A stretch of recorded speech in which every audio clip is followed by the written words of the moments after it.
Okay, let's dive right into this explainer. You know that feeling when you look at a brilliantly creative colleague or maybe a fiercely confident public speaker and you just think to yourself, wow, I could never do that. Well, we're going to explore a really fascinating psychological reality today. When you constantly put people on a pedestal and intensely idolize them, you are actually projecting your own unlived potential. It sounds wild, I know, but you possess the exact brilliance you're admiring in them. You're simply too afraid to claim it as your own. So today, we're going to unpack the architecture of our own minds to see exactly why we do this. But before we get into the mechanics of how all this works, I want you to literally pause for a second.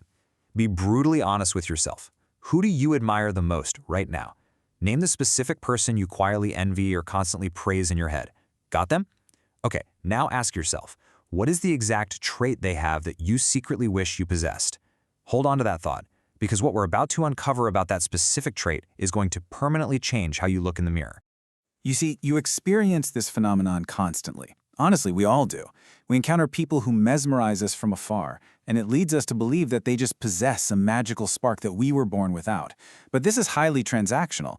What we're actually doing is outsourcing our self-worth. We look at them and think they have something entirely separate from our own capabilities. And in doing so, it's like we're handing over our own gold. We just assume it naturally belongs to someone else simply because they're the one standing on a stage, speaking up in a meeting, or living this perfectly curated life online.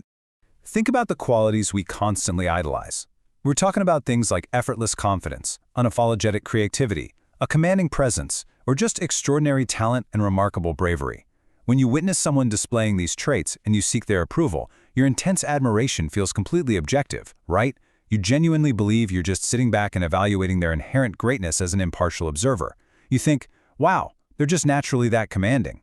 But the reality of what's actually firing off in your brain is completely different. The legendary psychoanalyst Carl Jung actually nailed this. He made this terrifying, yet honestly beautiful discovery about human perception. He realized that placing someone on a massive pedestal isn't really an evaluation of them at all. It actually exposes the deepest, most hidden parts of your own psychological architecture. As he put it, we're looking through the invisible lens of our own inner world. So when you place that person you thought of earlier on a pedestal, you aren't really looking at them. You're looking into a mirror that's reflecting exactly what you've buried deep inside yourself. So to really get why this happens, we have to talk about the concept of the shadow. Throughout your life, you've unconsciously rejected, suppressed, or just entirely buried parts of yourself just to fit in or survive. Early conditioning convinced you that expressing certain traits would make you unacceptable or maybe just too vulnerable.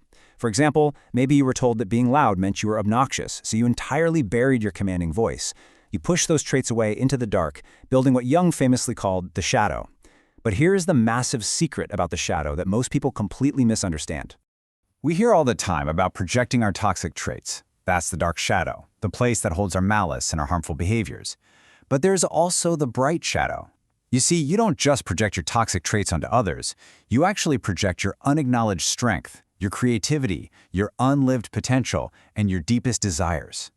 You project the absolute most brilliant qualities you inherently possess simply because you are absolutely terrified to claim them for yourself. And because you're terrified to embody these bright traits openly, your unconscious mind executes this devastating three-step trap. Step 1, you suppress the trait because it feels too presumptuous or dangerous to own. Step 2, you project it outward. And step 3, you solve the problem of your own terrifying potential by adoring it in someone else. You literally idolize it in a stranger. The emotional intensity of your admiration is actually just the weight of your own unlived life desperately trying to get your attention. And this outsourcing of our potential pulls us right into what's known as the fantasy trap.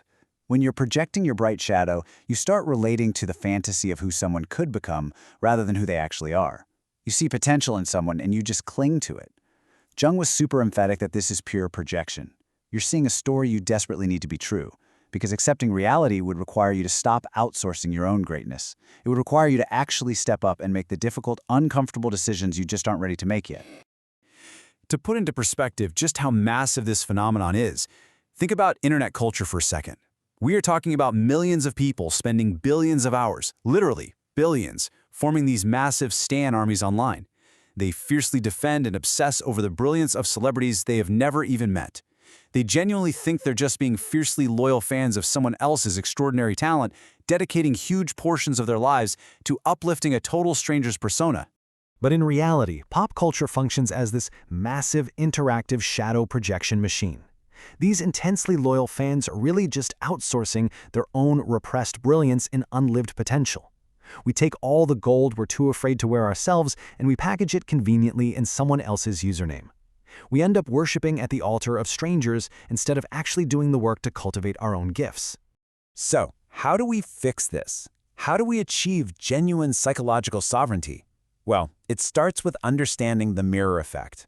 You've got to recognize that everyone you observe, everyone you fiercely admire, is simultaneously reflecting aspects of your own psychological landscape right back toward you. Every single character trait you can recognize in someone else exists in some form within yourself, just waiting to be developed. So how do we finally break the cycle?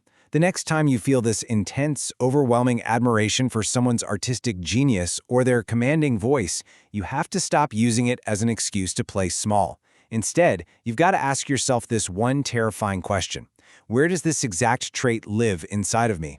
When you finally accept that you contain the exact same power you so eagerly worship in strangers, your perception completely shifts. It stops being a mechanism of self-oppression. In Jungian psychology, symbols are incredibly important because they mark psychological thresholds, and the number 111 represents that first authentic moment of self-awareness. It's the specific instant where you begin to recognize that what you see in others is actually a reflection of your own hidden potential. If you're experiencing that realization right now, if you're catching yourself remembering an intense admiration only to realize it was your own greatness looking back at you, you are crossing that exact threshold right now. Jung had this beautiful promise. He said, "The privilege of a lifetime is to become who you truly are." But the hard truth is, you can never become who you truly are as long as you keep giving your greatest qualities away to the people around you. Your vision only becomes clear when you look honestly into your own heart. Because those who look outside merely dream, while those who look inside awaken to their actual power. So here is your final takeaway from this explainer. It's time to stop outsourcing your soul. Stop throwing your light onto other people's stages, and stop making idols out of your own unlived potential. You have to have the fierce, uncompromising courage to shatter the pedestal. So I'm going to leave you with this final thought. What will you do today to stop living vicariously through others and finally claim the irreducible magnificence of who you actually are?